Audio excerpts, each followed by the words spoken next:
कई यंगस्टर्स आज नौकरियों के लिए घूमते हैं, अपने संस्कार और संस्कृति का गौरव भूल गए तो नौकरियां ढूंढनी पड़ती है।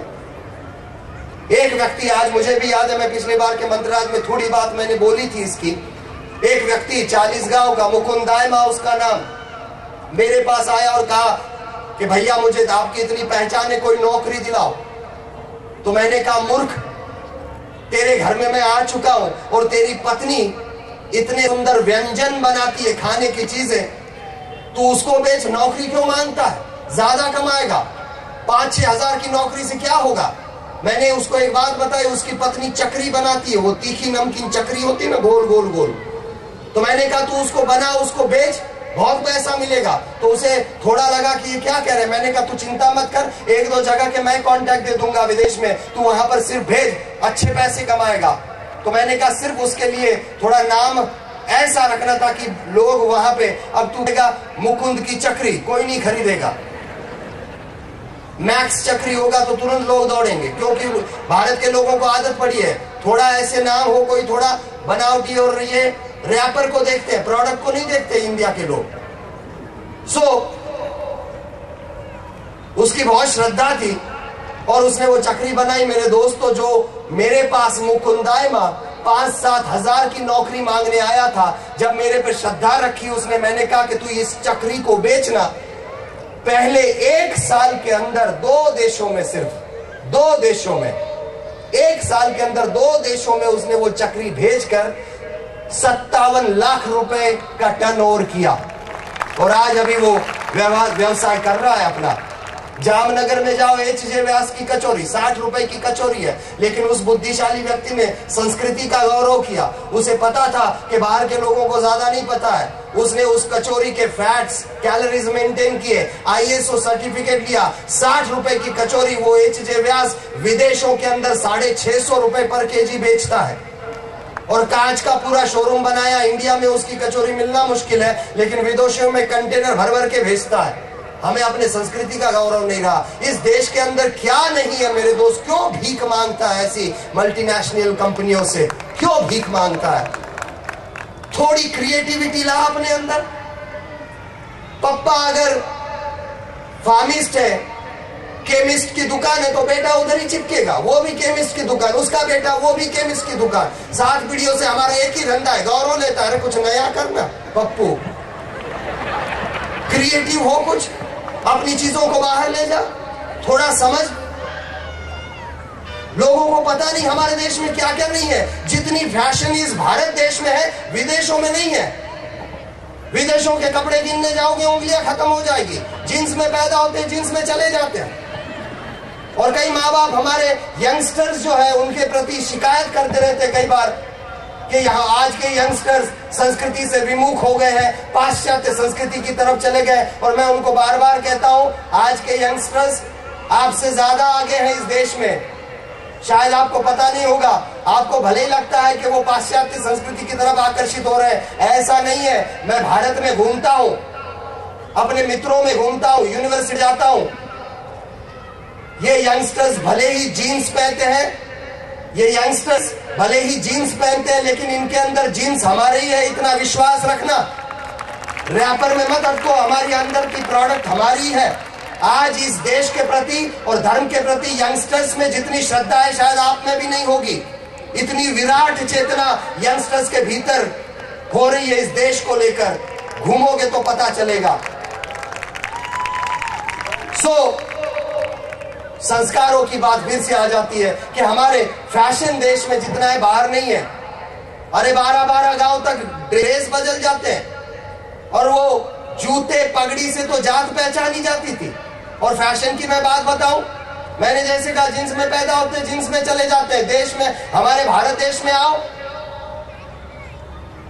सगाई का जोड़ा अलग, सगाई के कपड़े अलग, सगाई के बाद घोड़े पर बैठ के शादी के लिए जाने के कपड़े अलग, वरमाला डालने के कपड़े अलग, वरमाला डालने के बाद सुहागरात के कपड़े अलग, हनीमून के कपड़े अलग, हनीमून से लौटने के बाद सत्यनारायण की कथा करते हो उसके कपड़े अलग, पत्नी के साथ पहली बार मूवी में जाने के कपड़े अलग, घर में पप्पू पैदा हुआ उसके कपड़े अलग।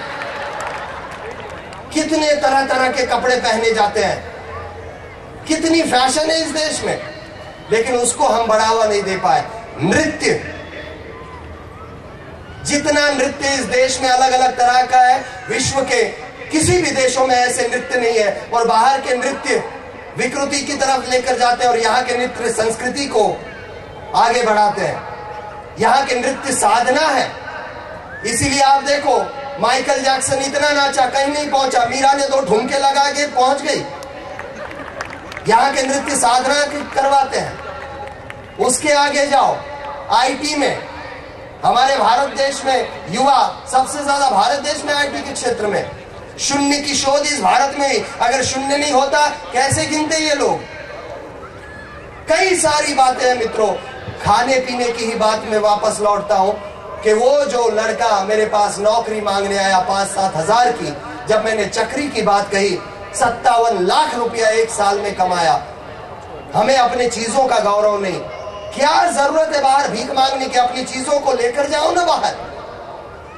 पूरनपोली को लेकर जाओ, घुघरा को लेकर जाओ, ढोकला को लेकर जाओ, थेपला को लेकर जाओ, भूसू, गाठिया, ये सब लेकर जाओ। अरे कितनी चीजें। और एक उदाहरण मैं आपको देना चाहूंगा, एक सच्चाई बताना चाहूंगा। मेरा एक दोस्त, बाहर भी नहीं, हमारे खाने पीने की कितनी चीजें हैं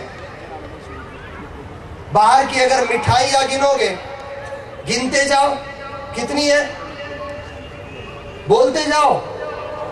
पेस्ट्री, चॉकलेट, केक, पुडिंग, उंगलियां खत्म नहीं हुई अभी, बोलते जाओ, और खत्म भी नहीं होगी।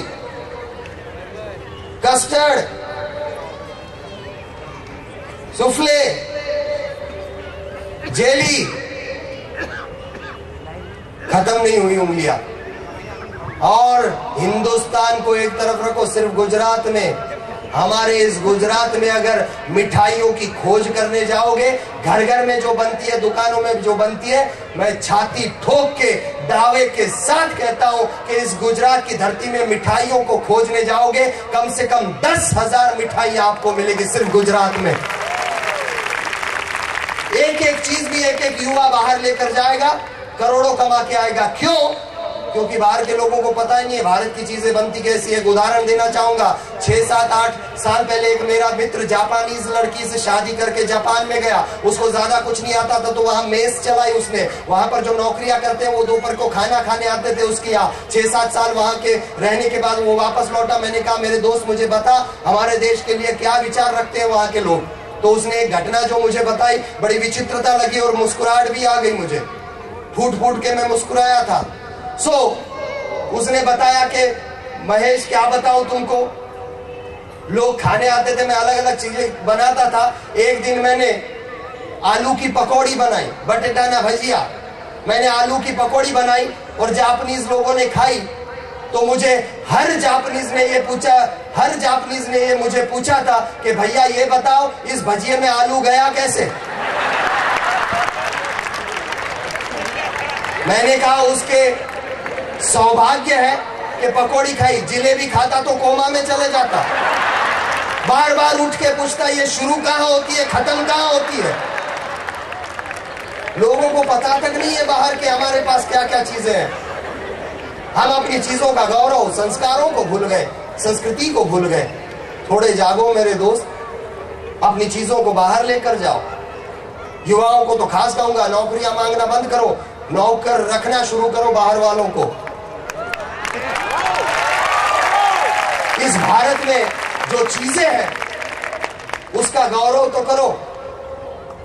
और ये वीजा के लिए हमारे यहाँ के लोग बार बार क्यों में वो अपमान सहन के आते हैं। और ये एक बात मैं दावे के साथ कह रहा हूं कि जिस तरह से भारत में मैं घूम रहा हूं, कुछ श्री रविशंकर जी के संदेश को लेकर थोड़े दिन रुकना मेरे दोस्त। खून पसीना एक कर रहे हम लोग। एक दिन ऐसा लेकर आएंगे कि बाहर के लोग यहाँ के वीजा के लिए क्यू में खड़े होंगे। इतना याद रखना, आएगा वो दिन। थोड़ी दिन और रुक जाओ, थोड़े दिन और रुक जाओ। भारत जिस तरह से उठ रहा है, लोगों को पता भी नहीं है कि भारत किस नए रुख की तरफ जा रहा है, किस की तरफ जा रहा है। थोड़ा विश्वास रखो, श्रद्धा रखो, ये होगा, जरूर होगा। सो मुझे जो कहना है ये कि अपने संस्कृति के प्रति और संस्कारों के प्रति जागे, संस्कारों के प्रति जागे। इसी भारत के गौरव के लिए, इसी संस्कारों के लिए आज इस वडोदरा के मिट्टी से जन्मे धरती पुत्रों से और यहाँ कर्म भूमि जो जिनकी है, उन हर नागरिक से मैं एक वचन लेना चाहूंगा कि यहाँ पर इतने से लोग मिलकर भी इस वडोदरा को स्वच्छ और सुंदर बना सकते हैं। उसकी चाबी मेरे पास है, अगर आप चाहते हो तो मैं दूंगा। लेना चाहोगे? दोनों हाथ फैला दो, एक दूसरे के हाथ पकड़ लो और एक दूसरे के हाथ पकड़ के ऊपर उठाकर कहो संगच्छत्वम, आओ साथ चले, श्वास श्वास में विश्वास जगाएंगे, साथ चलकर वडोदरा को स्वर्ग बनाएंगे। सच्चाई की राह खुशियों जलाएंगे, हर चेहरा मुस्कुराता होगा, ऐसा हिंद बनाएंगे, ऐसा भारत बनाएंगे, ऐसा वडोदरा बनाएंगे। भारत माता की वंदे।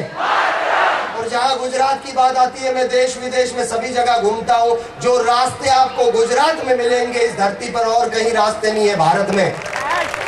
जितने उद्योगपति इस गुजरात ने भारत को दिए हैं, किसी भी प्रांत ने नहीं दिए।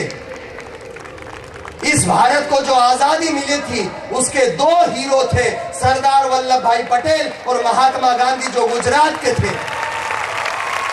और आज भारत फिर से गुलामी की कगार पर खड़ा है और उसको अगर आजादी मिलेगी तो मैं दावे के साथ कहता हूं कि वो संतान कोई होगा तो गुजरात की धरती का ही कोई होगा,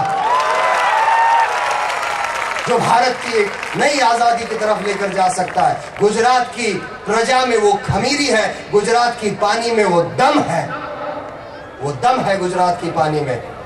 और इसी दम के साथ भारत के विकास के लिए हम सब मिलकर शपथ लेंगे, अपनी जगह पर खड़े हो जाए और मोमबत्तियां निकालकर एक दूसरे के साथ मोमबत्तियां जलाकर प्रज्वलित करें और हम सब मिलकर इस सशक्त राष्ट्र के लिए, भारत के लिए शपथ लेंगे।